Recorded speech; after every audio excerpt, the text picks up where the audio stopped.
It's been a while since I played a wrestling game. I'm going back to the GameCube for this one, and I'm going to try Legends of Wrestling. This was published by Acclaim, which makes me a little nervous.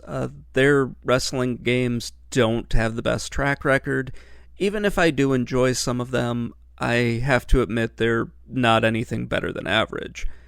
I'm going to keep an open mind about this one, and hopefully it turns out to be okay. The thing I'm looking for is just that the game is playable, and hopefully I have some fun with it. This game is all about nostalgia, but I'm not totally sure who it was for. The game was released in 2002. It's got a big roster of wrestlers that I'm not too sure many people knew about back then. For me, I would have known about 6 or 7 of them. The rest would have been just a complete mystery to me. Back in 2002, my knowledge of pro wrestling was very limited. I was only 18 and I had other things going on in my life, more important than wrestling. So today I know more about them, but back then I would have had no frickin' clue who most of these people were. The gameplay for this is pretty much what you would expect.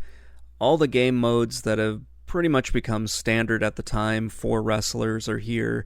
So, yeah, you can do an exhibition match, a tournament, you can do a career mode, which is kind of cool. That's where the whole story for this game would be. It's kind of fun that all that's there. But yeah, it all comes down to just the actual, controls and everything like that. And I don't like the controls in this game at all. It might be that I'm just not used to the GameCube controller yet, but I kind of doubt that. It feels like you're moving through cement when you're trying to move your wrestler around.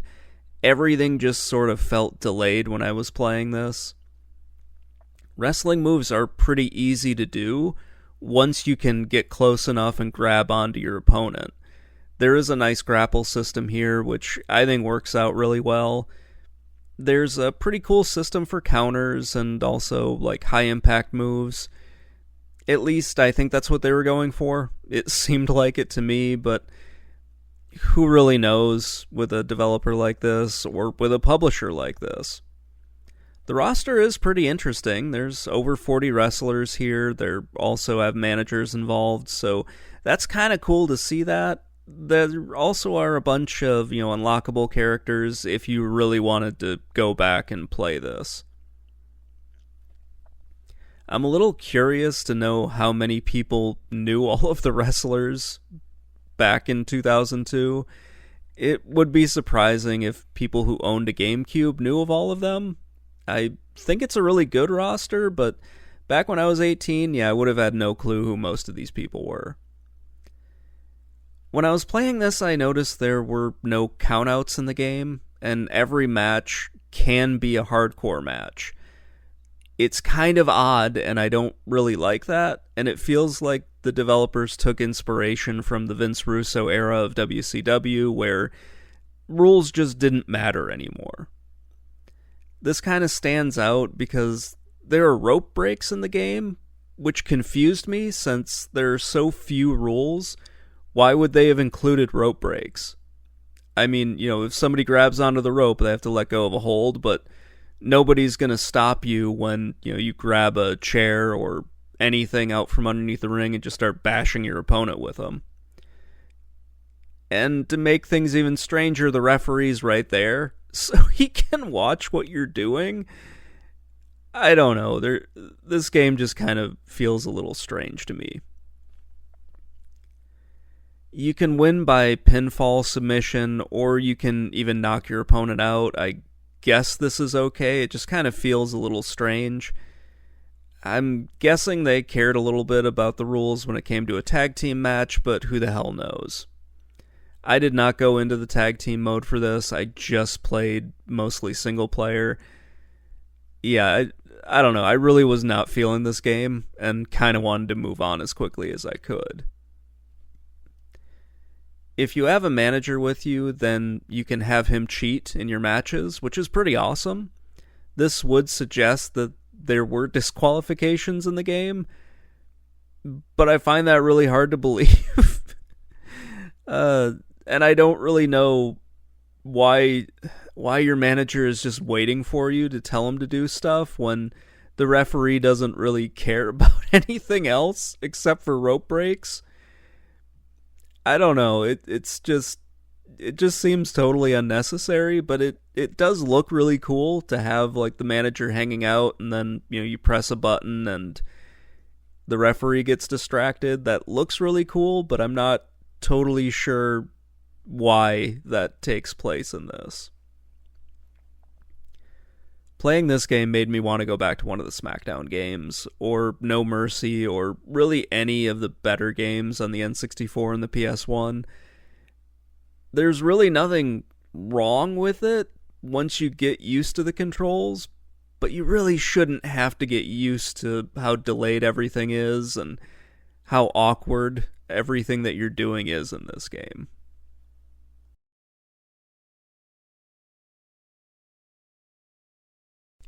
The graphics kind of grew on me as I played this game.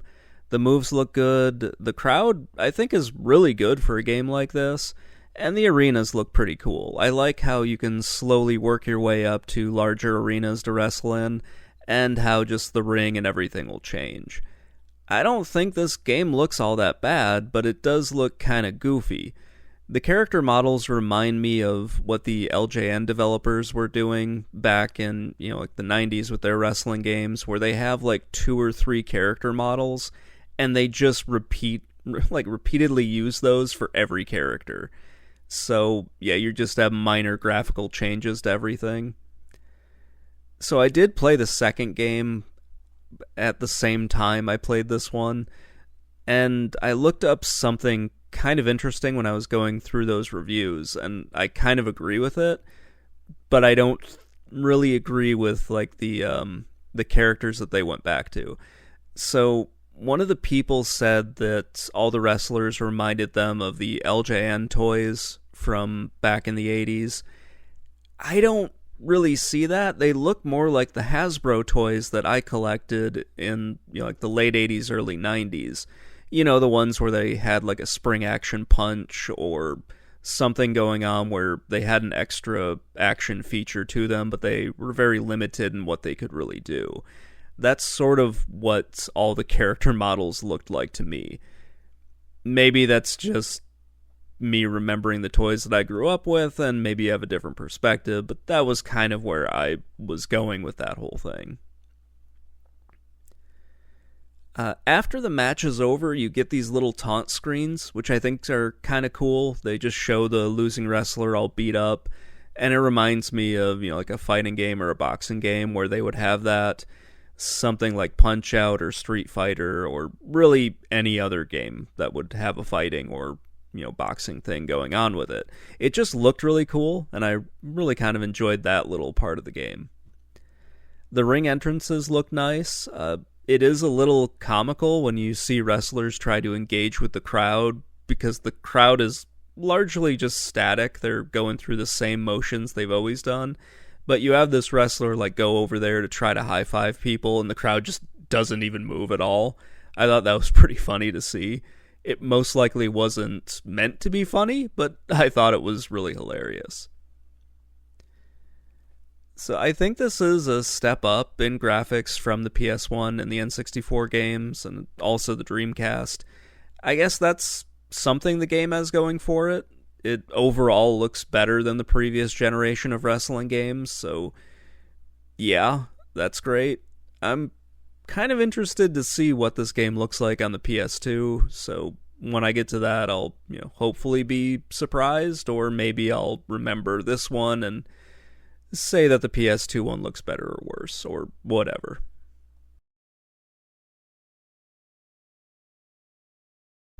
At the time of this game's release, Legends of Wrestling received average to good reviews.